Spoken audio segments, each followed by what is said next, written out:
In front of me is the tablet 5G, and today I would like to show you how you can add photos to text message.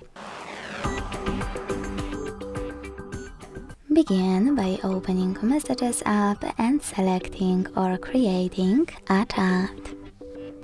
Then click on this icon of a camera and the photo at the bottom left corner. And tap on any photos that you wish to add. If you can't find them here, select Folders and look for them here. This time to add them you need to click on one, then select Folders again and tap on the other one. Thanks so much for watching. If you enjoyed this video, leave a like, comment and subscribe. Bye!